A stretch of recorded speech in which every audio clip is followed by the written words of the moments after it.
Well, guys, the rainstorm we had a week and change ago, last Monday, had a lot of people asking me, and I don't know if you've noticed this, does this happen more often? Like rain and wind events, it seems like they're more frequent. Yeah.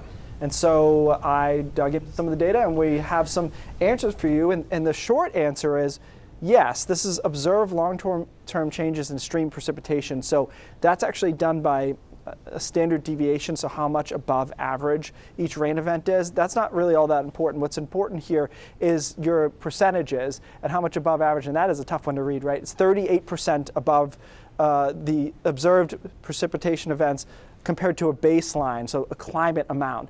So we've got about 40% here into the Midwest as well, even down into the Southeast. The reason for this is relatively straightforward. We all know that our climate is warming, and warmer air, all else being equal, surface pressure and everything else being equal, can hold more moisture. So we have warmer ocean waters, we have warmer air itself, and that can lead to more precipitation at any given event. So this is what has already happened.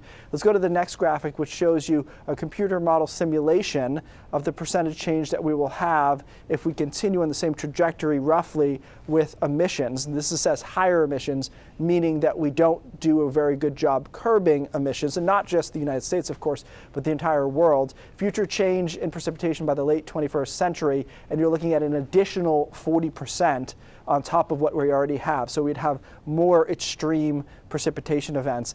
Guys, this is a really interesting topic because weather and climate intersect a lot. So that was a weather event that happened last Monday, but there are some climate ties to it. The other thing to note is this is one of the more well-studied ties, causation situations with climate change, as opposed to, and we've talked about this before, hurricanes and hurricane intensity. There is some link that looks like we have more intense hurricanes, but it's not a completely settled field still. There's still stuff we're working on with that.